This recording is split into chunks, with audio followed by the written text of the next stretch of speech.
Canelo Alvarez has just suffered a different kind of defeat, and this one did not happen inside the ring. For the first time in almost 10 years, his name is missing from the Ring magazine's pound-for-pound top 10, in an update shaped by respected trainer and commentator Teddy Atlas. For a fighter who spent much of the last decade being discussed as the face of boxing, seeing his name removed from that list marks a major shift in how the sport views him. The timing is no coincidence. In September 2025, Canelo lost a unanimous decision to Terence Crawford in Las Vegas, surrendering his undisputed super middleweight championship in front of a sold-out crowd at Allegiant Stadium.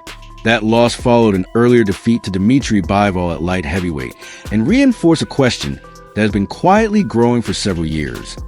Is Canelo Alvarez still one of the very best fighters in the world, pound for pound, or has the sport finally passed him by? The latest version of the Ring's pound-for-pound rankings underscores how much things have changed.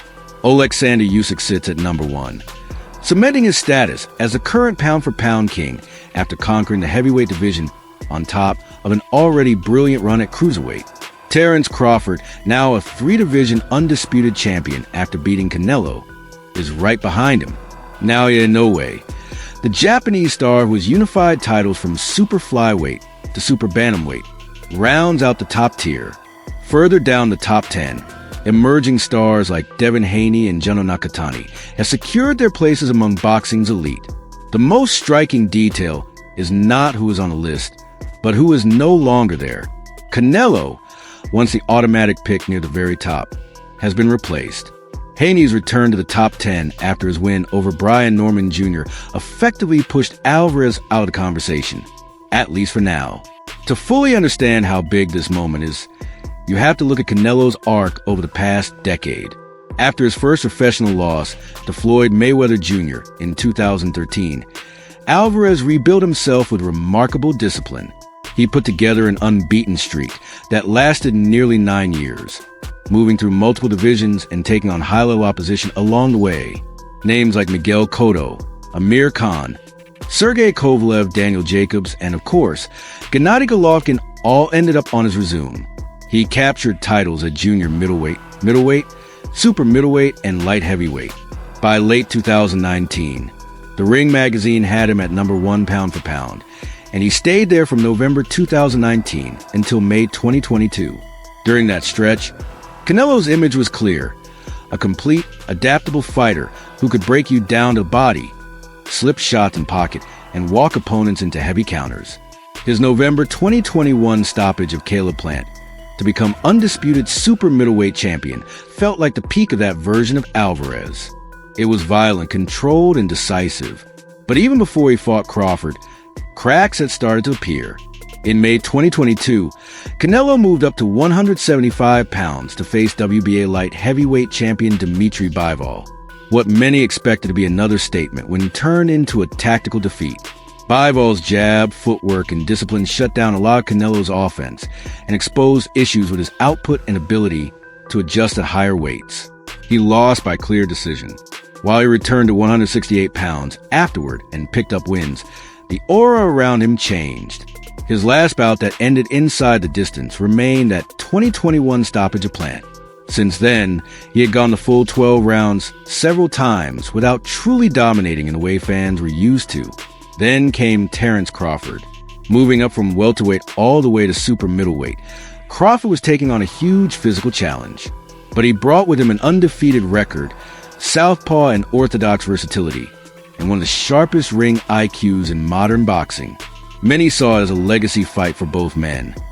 For Canelo, a chance to silence doubts and reassert himself as boxing's pound-for-pound leader. For Crawford, a daring move into history. On fight night in Las Vegas, Crawford controlled more than most expected. Judges scored at 116 to 112, 115 to 113, and 115 to 113, all in his favor.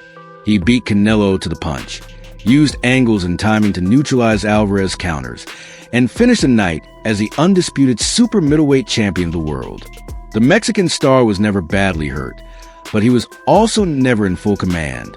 The Canelo who once stalked opponents and broke them down in later rounds seemed slower, less explosive, and less willing or able to increase the pace when he needed to. That performance, combined with the earlier Bivol loss, made it harder for many analysts to keep Canelo in the pound-for-pound top 10. The Ring's updated rankings formalized what a lot of observers were already saying out loud. Canelo Alvarez may still be one of the most accomplished active boxers, and still a massive pay-per-view attraction, but he is no longer performing like one of the 10 best fighters in the world regardless of weight.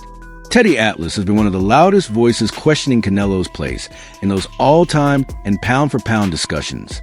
Even before the Crawford fight, Atlas had suggested back in 2023 that Alvarez was slipping. He pointed to subtle signs of physical decline, but also what he saw as selective matchmaking and a reluctance to consistently face the most dangerous opponents at their best weight and in their prime. Atlas, whose background includes a long apprenticeship under Cus D'Amato and years of training and cornering champions like Mike Tyson and Michael Moorer, has always emphasized core boxing values: the ability to adapt mid-fight, maintain high ring intelligence under pressure, control timing and distance, and finish when an opening appears.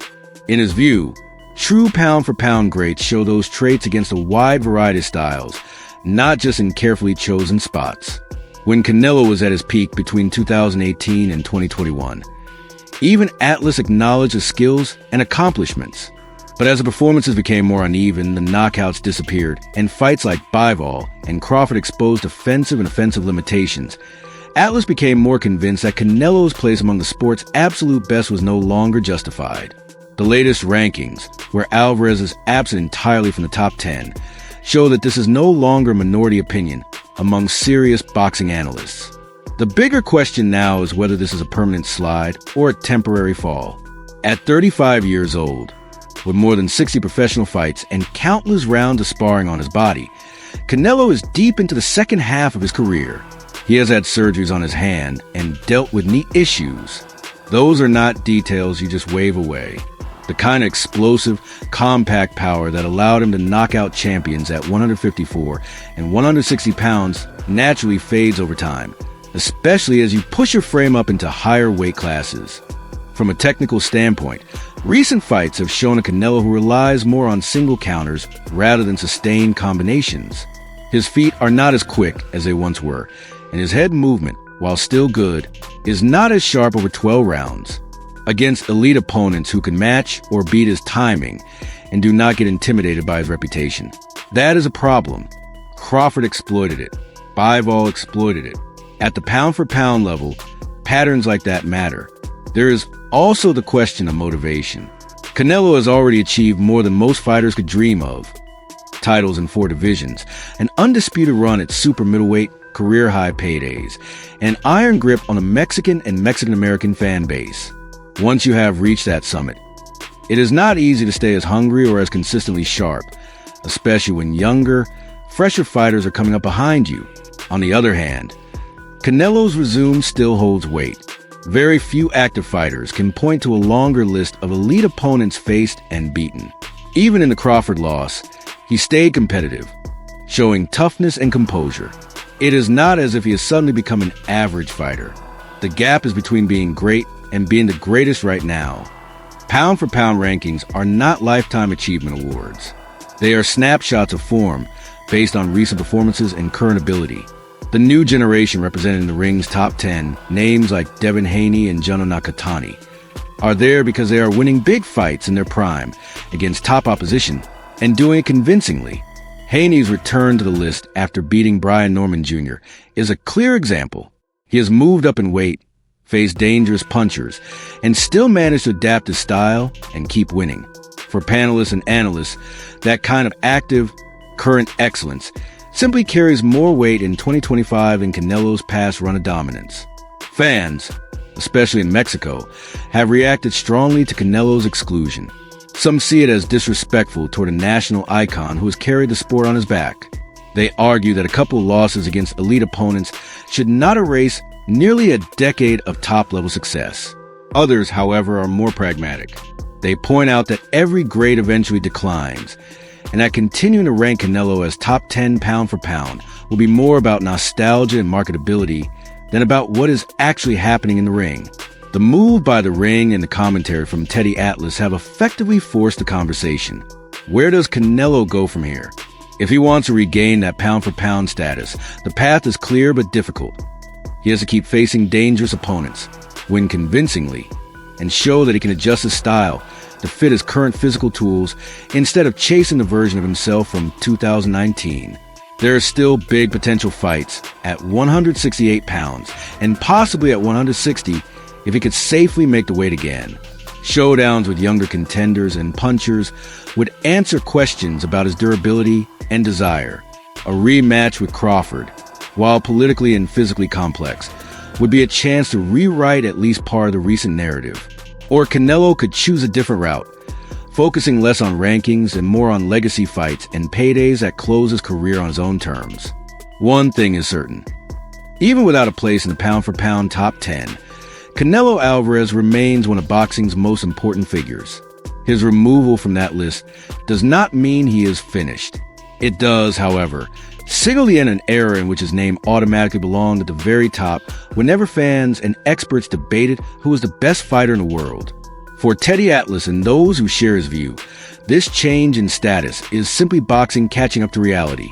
For Canelo and his supporters, it may serve as fuel, a challenge that could inspire one last run of great performances.